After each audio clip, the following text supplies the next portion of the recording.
We have a number of regulated banks from Switzerland to Singapore to America to London that have the ability to lend on Bitcoin. Yes, it is possible.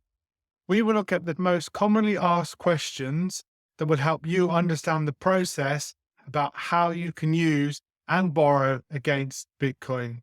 Question number one, can you explain how Bitcoin lending works? Bitcoin loans are where you use your coin, which is then custodied with a bank, which is a regulated bank, and is held as security for a loan. This is a margin loan, stroke Lombard loan against the value of your Bitcoin.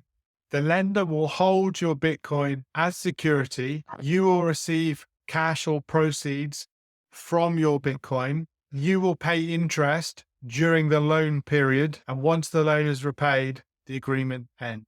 Some of my clients will hold their crypto permanently with this regulated bank and use it as an overdraft facility as and when they require liquidity. Question number two, who are the typical borrowers and lenders for Bitcoin loans? Typically, borrowers of Bitcoin loans are either individuals or businesses that would like to have liquidity to buy other assets, and they don't want to sell their Bitcoin investments. Lenders of crypto loans are normally financial institutions, and we have regulated banks and companies that have the ability to do margin lending, stroke Lombard lending, which is where you custody your Bitcoin on one side of their balance sheet to provide you with liquidity, i.e. a loan for a set period of time. Question number three, what are the key factors that a lender considers when arranging a Bitcoin and or crypto loan? The first thing is which crypto is being used as collateral, i.e. security for the loan. So if we look at Bitcoin, and we'll focus our conversation around Bitcoin, the lender will then consider the borrower's ability to repay. Now, with margin lending, the bank or institution will be holding crypto Bitcoin as security. And you may have a margin call. And what do I mean by a margin call?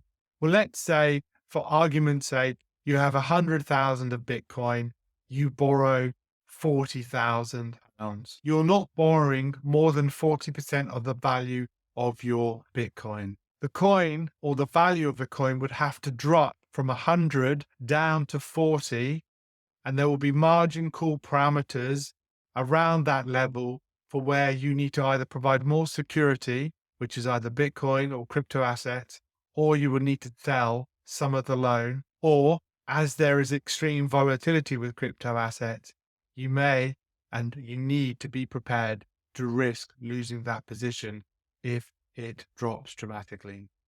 The lender will need to look at the current market conditions to make sure that sensible loan to value parameters are in place so that everyone doesn't suffer any severe financial losses. And this is vitally important to get proper professional advice to not over leverage yourselves and to make sure that when you're borrowing money against assets that you own, that you are prepared to lose those assets if things crash or we have a major correction. Question number four, what are the risks associated with crypto and Bitcoin lenders and how are these mitigated? With all asset classes, it's important to have sensible loan to values. So, for example, if you're borrowing against 100,000 of Bitcoin, you may wish to keep your loan to values extremely low, around 40% of the value, so that you're never going to have to find extra assets or risk losing your crypto.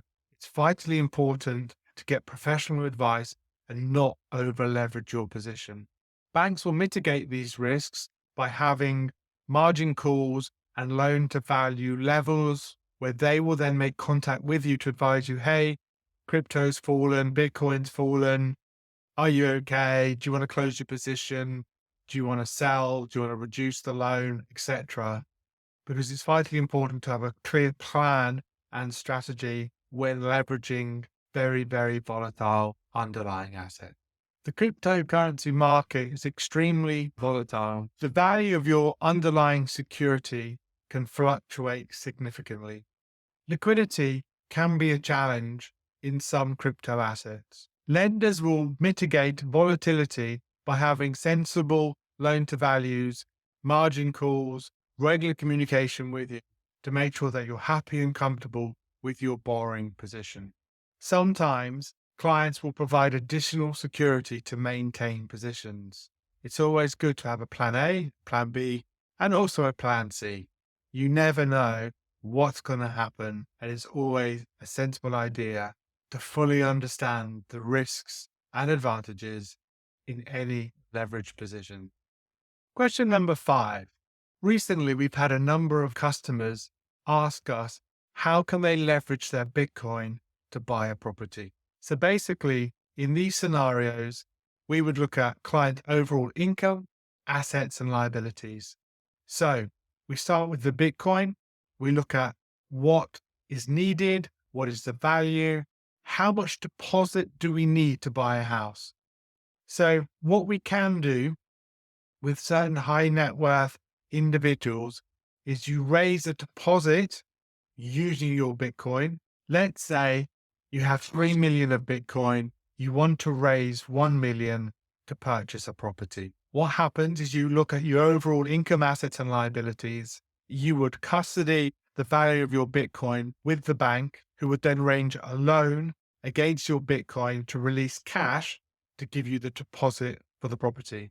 Once you have your 1 million deposit, we will then negotiate with a different bank that arranges mortgages on how to create a solution. In these sorts of examples, what can happen is you will borrow probably less than 65% loan to value on your property purchase, use your deposit from your Bitcoin. A mathematical calculation would take place where how much interest is going to be needed over the next 3 to 5 years. And what would happen is you would custody your interest, cash, with the bank that arranges the mortgage. So that mortgage is serviced for the next 3 to 5 years. So you have lots of time if you have major financial challenges that your home is not at risk. And obviously, you have to be a certain type of individual that's prepared to accept these risks. Normally, these sorts of solutions are for high net worth investors who are happy to take risk and understand fully the implications if things go wrong. But essentially, you custody your Bitcoin, you release the deposit. The deposit then helps you find a property, and you will then arrange a normal mortgage using that deposit. And also, if your income is a challenge, there are lenders in the high net worth space, private bank operations, who would custody your interest payments for the next 3 to 5 years on one side of the balance sheet for the mortgage. The other side of the balance sheet, they'll arrange the mortgage. For high net worth people, it's normally interest only, 5-year period. The interest is taken from the cash reserves that you've raised from your Bitcoin. And that generally is how it works. Now, in volatile markets that we've seen recently with interest rates rising, Bitcoin has also been rising.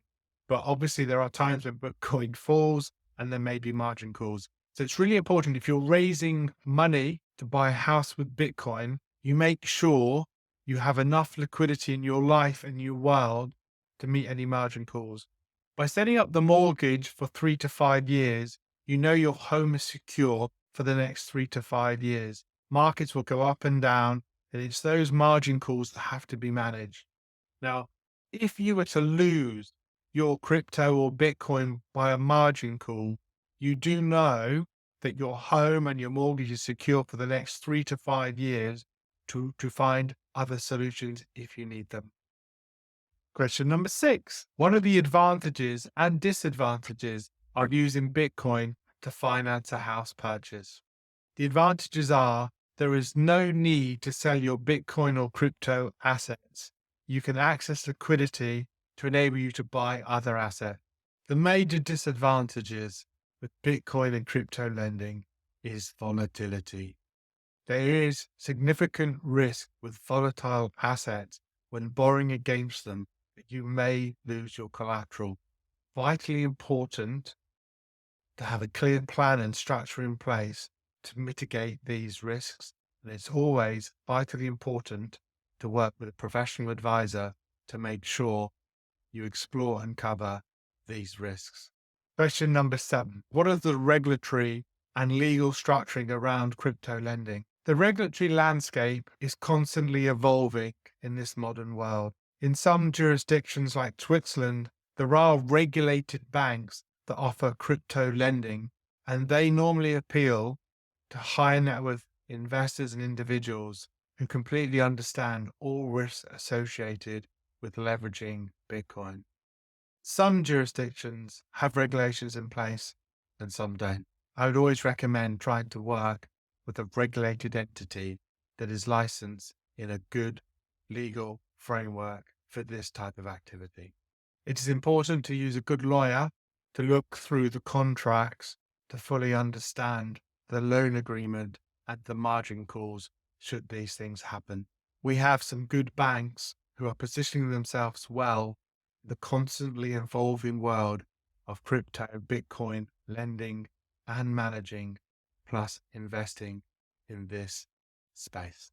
Working with a Swiss regulated bank, which is a digital bank, gives many of our clients peace of mind when working with highly volatile assets and using leverage to enable them to have liquidity so that they don't have to sell their crypto assets and they can continue to invest in other opportunities. My main advice that I would give to all individuals and businesses that are borrowing against crypto: completely understand the process and do your research around the risks that are involved. Only borrow what you're prepared to lose. Make sure you work with a good regulated institution with strong legal frameworks in that country. Make sure you work with a professional advisor who fully understands a multitude of assets to ensure you're doing the right thing for the right reasons and not taking unnecessary risk. As always, if you have specific questions or need help, please reach out to me and I will introduce you to the various professionals and institutional lenders that can help you in this area. As always, thank you for watching. Please like and subscribe. It really helps the channel.